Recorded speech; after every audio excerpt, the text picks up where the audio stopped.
Mtu ni roho. Tukisahau roho, basi hapo itaangamia. Tutadhoofika mno kiroho na adui atakuwa na nguvu juu yetu. Ni wakati wa kuamka upya kwa nguvu za Roho Mtakatifu, katika jina la Yesu Kristo, mwana wa Mungu aliye hai.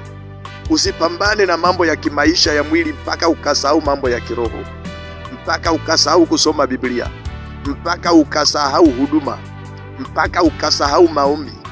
Mpendwa, hiyo ni hali ya hatari mno katika maisha yako ya kiroho.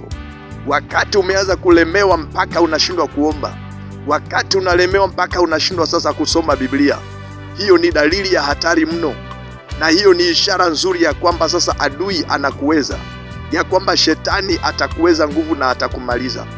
Mpendwa, kabla umalizwe, changamka haraka. Panga muda wako vizuri, muda wa kufanya kazi zako upangilie vizuri, lakini usifanye kazi mpaka unafika mahali huna nguvu hata ya kuomba. Mwili umeumaliza nguvu kabisa, maana mwili unahitajika pia katika mambo ya kiroho. Mwili unahitajika uchangamke katika in the area of prayer.